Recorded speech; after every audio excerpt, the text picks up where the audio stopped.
जय हिंद दोस्तों, मैं सब इंस्पेक्टर सत्यजीत पांडे आपको अपने चैनल में स्वागत करता हूं। दोस्तों ये वीडियो है बीएसएफ एसआई से आरपीएफ एसआई तक की मेरी स्ट्रेटेजी। और ये वीडियो अच्छा लगे तो चैनल को लाइक शेयर सब्सक्राइब जरूर करिएगा। नोटिफिकेशन बेल आइकॉन दबा दीजिए ताकि कोई भी मैं अपडेट दूं तो आप तक सबसे पहले पहुंचे। दोस्तों ये स्ट्रेटेजी बहुत ही महत्वपूर्ण है। इसी स्ट्रेटेजी के थ्रू मैंने एग्जाम क्लियर किए हैं। बिहार सचिवालय 2015 में प्री, उसमें बिहार दरोगा का भी आया था। CPO 2013, CPO 2012, RPF SI 2011, CISF head constable ministerial, BSF head constable ministerial 2011। दोस्तों अब आप इसे समझ गए होंगे कि जो ये मेरी स्ट्रेटजी है, इसी स्ट्रेटजी के हिसाब से मैंने ये सारे एग्जाम क्लियर किए। तो ये बहुत ही महत्वपूर्ण स्ट्रेटजी है और ये चाहता हूं कि मैं आपके साथ शेयर करूं ताकि कुछ जो बच्चे जिनको जरूरत है वो इस स्ट्रेटजी के हिसाब से वो भी अपना एग्जाम क्लियर करें। सीधे मैं वीडियो पे आता हूं। ये हमारी जो स्ट्रेटजी थी, इसमें रीजनिंग, मैथ, जीएस, जीए, एआई, इंग्लिश, इन सारे एग्जाम में किसी में इंग्लिश नहीं रहता है। उसके जगह पे कोई क्षेत्रीय जैसे हिंदी हो जाती है या उस स्टेट का जो जीएस या जीए हो जाता है।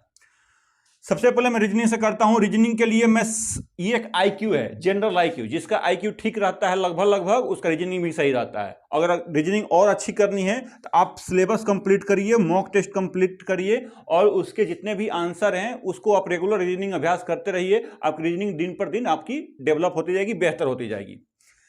मैथ पर आपका ध्यान दिलाना चाहूंगा। मैथ जो था मेरा सही था और मैथ में प्रोसेस वाइज चलता था और प्रोसेस से मैं मैथ पहले तो 200 में जो 50 मार्क्स के मैथ आते थे उसमें मेरे 40 के आसपास आते थे। मैथ इतना सही था, प्रोसेस वाइज लेकिन चलता था।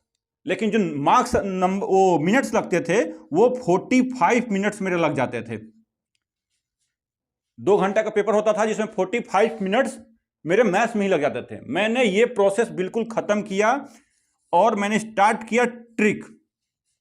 मैंने ट्रिक पढ़ना शुरू किया और ट्रिक का मैंने एक नोटबुक बनाया और ट्रिक पर मैंने 6 मंथ काम किया। मैं अगर प्रैक्टिस सेट अपने घर भी लगाता था तो मैं क्या करता था कि इसके लिए मैं अगर नहीं आ रहा है तो ट्रिक में वापस देखा, मैं ट्रिक से ही क्वेश्चन सॉल्व करता था, चाहे मुझे प्रोसेस भले ही क्यों ना आ रहा हो। इस दौरान मुझे करने से एक चीज मेरी डेवलप हुई। ये 40 से 35 या 36 तक तो आ गया, लेकिन जो मिनट्स आ गए वो 25 मिनट्स आ गए। 25 मिनट्स में मैं 36-37 क्वेश्चन सही करने लगा, जिससे मेरे पास टाइमिंग बढ़ गई।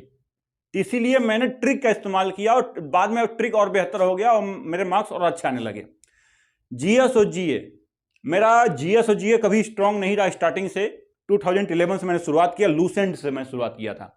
लूसेंट को पढ़ा, फिर मैंने घटना चक्र पढ़ा, फिर मैंने एनसीईआरटी 6 to 10 पढ़ा। इसके बाद इन तीनों को पढ़ने के बाद मैं प्रीवियस पेपर मैंने लगाने शुरू किए। जो जिसका भी एग्जाम देता था उसका मैं प्रीवियस पेपर जो भी पढ़ते थे, चाहे किसी भी और दूसरे एग्जाम के हो, उसमें जो जीएस रहते थे उन सारे प्रीवियस पेपर को मैं हल करता था। साथ में मैं प्रैक्टिस सेट भी मारता था। मैं फॉर्म भरने के साथ ही मैं बिल्कुल ही सिंसियर हो जाता था और उसका मैं प्रैक्टिस सेट में शुरुआत कर देता था। और हर मंथ प्रतियोगिता दर्पण और सामान्य ज्ञान दर्पण 2 पत्रिकाएं आती थी, इसको मैं पढ़ता था ताकि मेरे जनरल अवेयरनेस और थोड़ी मोड़ी जो और सारी चीजें हैं वो कंप्लीट हो जाए। इंग्लिश के लिए मैंने एक ही बुक पढ़ा, एस चांद की, आर.एस. अग्रवाल की जो ऑब्जेक्टिव आती है वो मैंने इंग्लिश के लिए पढ़ा। एक ही बुक पढ़ा और बिल्कुल उसको रट सा गया और मेरे उसी में अच्छे मार्क्स और स्कोर आने लगे थे। लेकिन इन सबके अलावा मैं एक चीज और ध्यान दिलाना चाहूंगा। 2010 में मैंने एक एग्जाम दिया था, मॉक टेस्ट दिया था। उसमें मेरे मार्क्स थे 37 आउट ऑफ 200। आपको लेवल पता चल गया कि मेरा लेवल क्या था। इसके बाद ये सारे मैंने बेसिक इसके थ्रू कंप्लीट किए, रीजनिंग, मैथ, जीएस, इंग्लिश, इसके थ्रू मैंने बेसिक कंप्लीट कर लिए। इसके बाद मैं जब भी कोई एग्जाम का फॉर्म डालता था, फॉर्म भरने के साथ ही सिंसियर, और अगर एडमिट कार्ड आ गया तो उस समय से और मैं डेली 4 से 5 प्रैक्टिस सेट लगाता था। अगर 2 घंटे का जो पेपर है 200 क्वेश्चन वाले, वो कम से कम 4, और जो 1.5 घंटे का पेपर था वो मतलब 6 प्रैक्टिस सेट।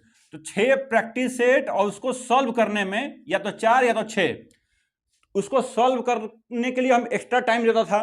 तो 6 प्रैक्टिस सेट मतलब ये 9 घंटा तो ऐसे ही हो गया। ये 9 घंटा और प्लस में 3 घंटा उसको सॉल्व करने में 12 घंटा मैं प्रैक्टिस सेट रेगुलर लगाता था। मेरे बेसिक कंप्लीट थे और प्रैक्टिस सेट में यहां से लगा लेता था।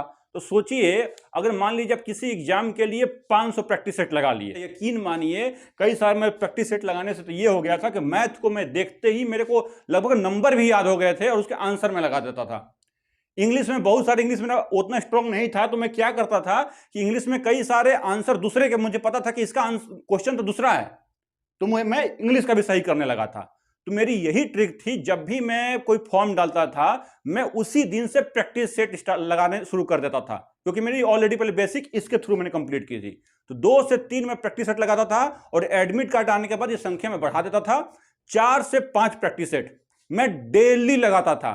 मुझे याद है बिहार सचिवालय और आरपीएफ के लिए मैंने एक दिन में 6 प्रैक्टिस सेट लगाए थे, और उसको सॉल्व करके, ये नहीं कि प्रैक्टिस सेट लगा लिया, प्रैक्टिस सेट को सॉल्व भी मैं करता था आंसर देख के बाद में कि मैं कहां गलती हो, एनालिसिस करता था, और एनालिसिस करने के बाद जो भी मेरे आते थे उसको मैं फिर स्ट्रांग करता था।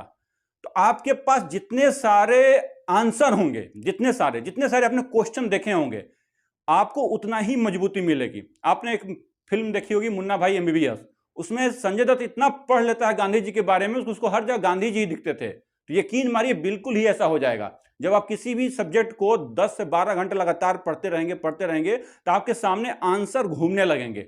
जब आप एग्जाम में बैठेंगे तो बिल्कुल ही आप टच कर देंगे, हाँ यही सही होगा, यही होगा। आपको बहुत सारे आंसर आ रहे होंगे। 2015 में मैं एग्जाम बिहार सचिवालय का देने गया था, उसमें बुक ले जाने की भी इजाजत थी कि आप एक बुक ले जा सकते थे, लेकिन जब मैंने इसका पेपर देखा तो मुझको सारे ही आंसर आ रहे थे। मैंने 140 क्वेश्चन लगाए थे, 150 का था, 140 क्वेश्चन लगाए थे, 137 मेरा सही था।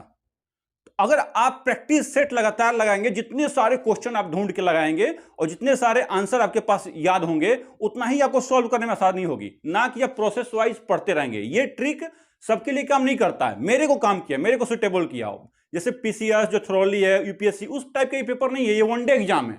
वनडे एग्जाम के लिए जितने क्वेश्चन, जितने आंसर रहेंगे, उतना ही आपका स्ट्रेटेजी बेस्ट रहेगा और आप एग्जाम क्रैक कर जाएंगे। तो ये मेरी स्ट्रेटेजी है, अगर जिसको समझ में आ रहा है उसको फॉलो करे। मुझे उम्मीद है कि अगर इस स्ट्रेटेजी पर काम करेगा तो उसका एग्जाम एकदम क्लियर होगा। थैंक यू, धन्यवाद।